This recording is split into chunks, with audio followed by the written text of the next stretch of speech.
This humor that Padman is going to give you and some of the stories you're going to hear, the weaknesses of these people, these so-called great leaders are people just like you. Are you with me? They had the same struggles, they have the same problems getting up in the morning. Am I right, Padman?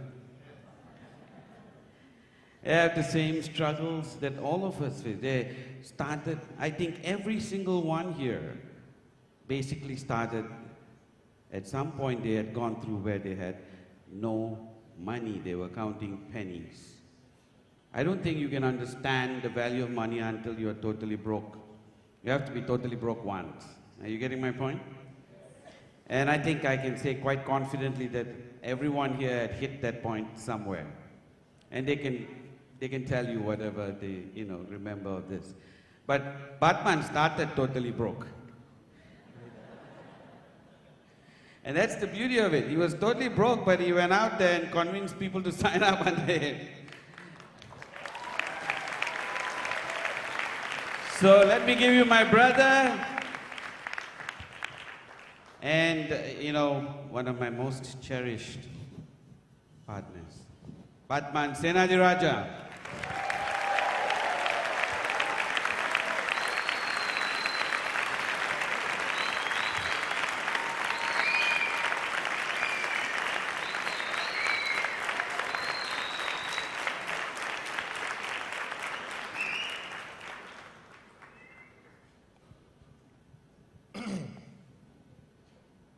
Well, that's the one compliment a year my mentor Vijay Ishwaran gives me. Thank you. I'll tell you why he only gives one compliment a year to me. I think, Ganesha, you get half a compliment? You don't remember the last one? Hey guys. I don't remember the last time is what I said. Well, a lot of you see me and see the rest of us today successful, living the life, but many people don't know how we started. And sometimes when you sit in the crowd and you see us like that and you say, I can't be like him, I can't be like her. They have it all today, but we didn't have it all when we started. My story, whenever I think back and I see where I am today, with the guidance I've got from my teachers, right, my mom, my brothers, and God, I feel very lucky. I graduated from law school. How many of you are lawyers? Quit now.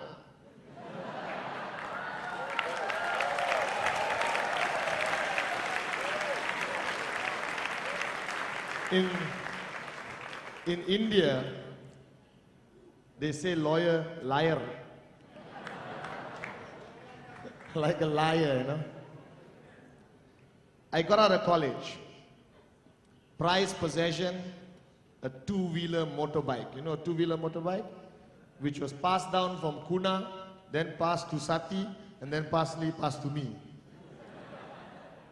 I remember even wearing clothes passed down third hand, And that's all I had. Why I chose to become a lawyer? Because there was no mathematics and science involved.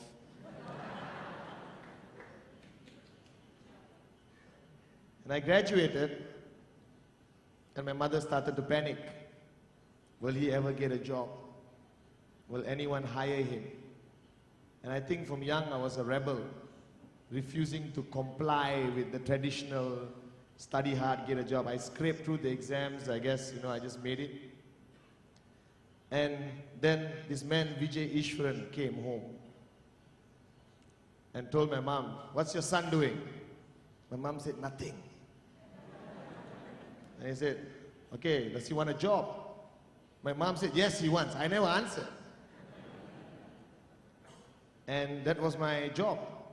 Legal advisor.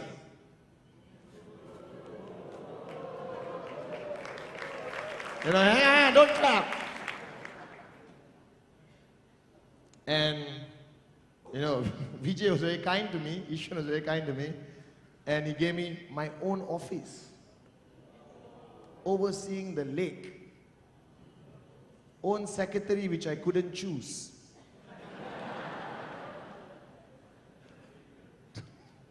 Too dangerous, Mr. Vijay says. And I started working. And my first month's salary was not released. It was held back by Miss Pushpam, Mr. Vijay's accountant. Because for 30 days, I never came on time. And I remember calling Mr. Vijay, they don't want to pay me my salary. He said, what did you do? I came to work, what time? 3 p.m. He said, you're supposed to come at 9. I know, but I couldn't wake up. Finally, they released the salary and I started working. And my job was very simple. Some of you heard the story. Somebody used to do the presentation on the board. I stand on the side of the room, looking all Tom Cruise-like. Hey, come on.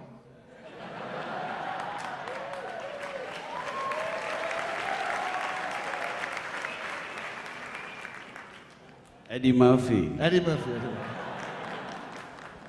And my job was to stand by the side of the room. When the business presentation was over, I'll come up in front of the crowd, look at the crowd with full confidence and say, I am a lawyer. And this business is legal.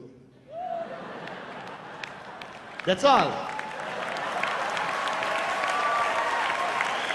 No, hang on. Guys, talk about a charitable case. Mr. Vijay actually paid me to do that.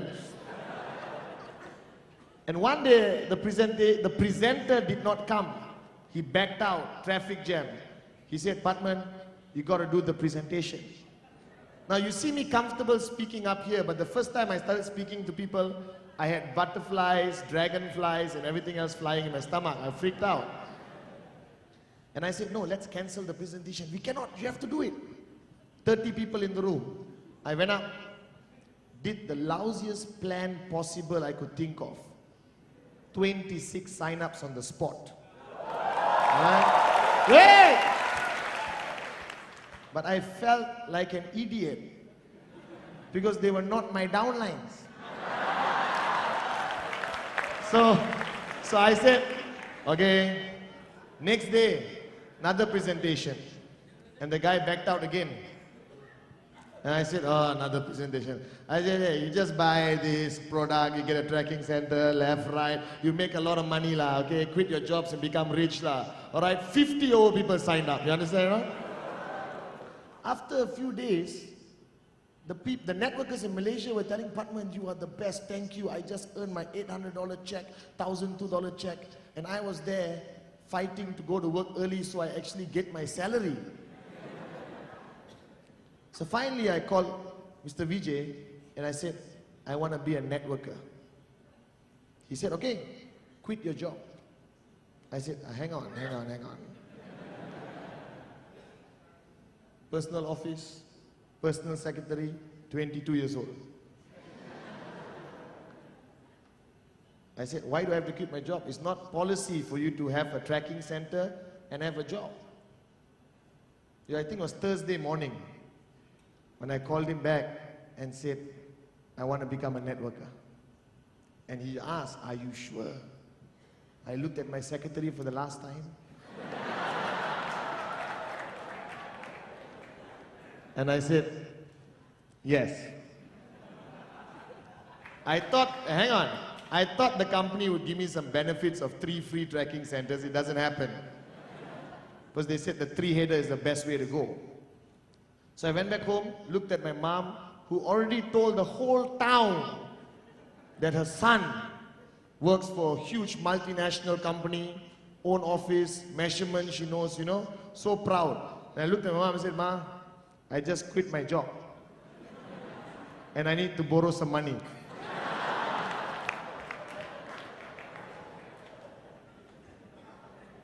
So I got some money from some people and I started networking. And I'm telling you guys, you think you have it hard now? We had it really difficult. We had nothing to show. We didn't have a VCon. We didn't have a name card. We didn't have a brochure.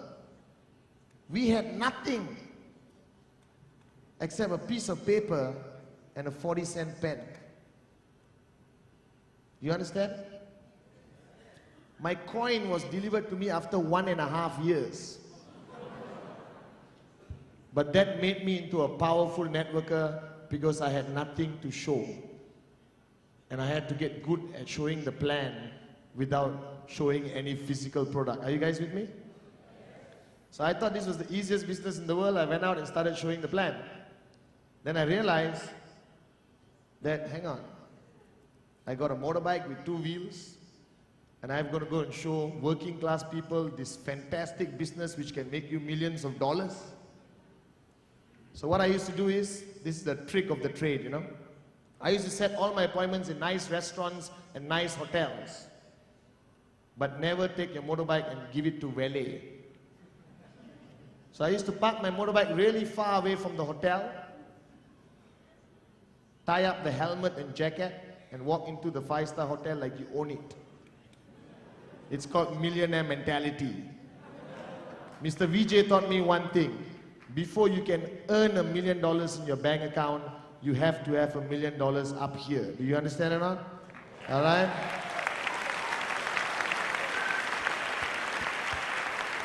So I used to walk into these hotels, sit down with businessmen, doctors, anyone, and show the plan. And after the presentation, you walk to the lobby, right? You walk out to the lobby, and you stand there. And the guy's Toyota or Mercedes comes, and he looks at you. Patman, where's your car? I said, no, a friend of mine is picking me up. I don't know where he is. You go ahead, I'll see you tomorrow, okay? Bring the bank draft, we sign you up, get you started. Then the guy leaves. Then I walk to my motorbike, put on the helmet, you know, start the motorbike, and go to the next plan. All right? But the danger is when you stop at the traffic light. Now this really happened to me. I stopped at the traffic light thinking, okay, I got another plan to go to, right? And then I look here, a car, I turn this side, and it's the prospect. Then you just put your hand like that and you do this. And the answer to that problem is buy a full face helmet. So they never recognize you. But that's how we started. That's how I started. And I think one of the reasons why I became successful in this business, and there's no secret that is so deep and difficult to understand except one thing. I had nothing to turn back to. It was do this or die. Do you understand? I had nothing. I had no safety rope. I had to take the leap, and I had no choice but to fly. And I went all out. No sleep. You forget to eat. You keep showing plan and plan and plan. How much time do you spend with your prospect? 45 minutes, 1 hour, some of you? Hey, for me, within 10 minutes, if the moron asks a stupid question, I will say, listen, go back to your pathetic life, next. We didn't have time to even answer a question. We had so many people to talk to. We used to talk to anyone and everyone. That's the rule. Anyone and everyone. Anyone and everyone. And I kept going, and I kept going, and I kept going. Network was building. Bought my first car. It was not an expensive car, it was a Mitsubishi Colt. They call it Proton Satria in Malaysia. But you know, now you walk into BMW, Mercedes, and you buy cars, right? But that is like the cheapest car in Malaysia lah. But it was mine. You know? And I walked into the showroom, and the salesman, what do you want? I said, I want to buy this car. Okay. I said, can I take a look at it, please? And I was inspecting the car like it was a Ferrari, you know? Oh, I said, oh, what does this do? That's a stupid aircon, so what kind of does that? Say, one button. And I bought my first car. And when I drove out the showroom, my mom followed me to buy my first car. When I drove out the showroom, it's a cheap car, it's not a big deal. But back then, it was like, man, you're walking on air. You actually bought something for money which you work hard to earn, you know, it's your own. And the network was building, and I remember Vijay told me, Padman, you got to think out of the box. I said, okay, which box now? He said, you got to think international. One day there must be an organization called Padman International. So Vijay is my teacher. I said, okay. So I went and started creating this group called Padman International. And then it was a Tuesday morning when we were hit with politics and jealousy in Malaysia. We had a legal problem, okay? So I was flying high, living the life, and then Open Front newspaper, Hong Kong-based company, suspected of, you know, cheating 16,000 people. Big fiasco in Malaysia. And I lost 99.99% of my network overnight. I went back home that night. I sat on my dining table, and for the first time in a very long time, as I can remember, I cried. I just lost everything.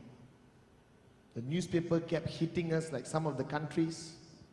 The TV was hitting us. No logic, they were just attacking on no facts, no basis. I freaked out. As confident as you think I am, at that time I lost everything. You know when you lose everything? And I had a choice to make at that moment of time. Run away, hide like a coward would, or start building from scratch all over again. And my teachers told me, build. And from thousands of networkers, we started back with 4 people. Home meetings, all right?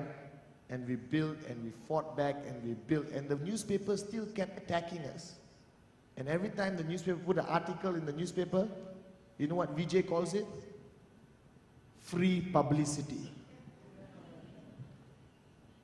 And we grew stronger and we grew bigger. That was the journey a lot of us went through. That was the journey I went through. And I'm telling you guys, you don't have a single thing to complain about. You have offices all around the world, you got this, you got that, you know, QI owns this, QI owns that. Last time, I think the only thing, I don't know what QI Gold Quest owned back then. That was my journey. And you know this saying, which I keep telling to all my leaders, if something doesn't kill you, it will only make you stronger.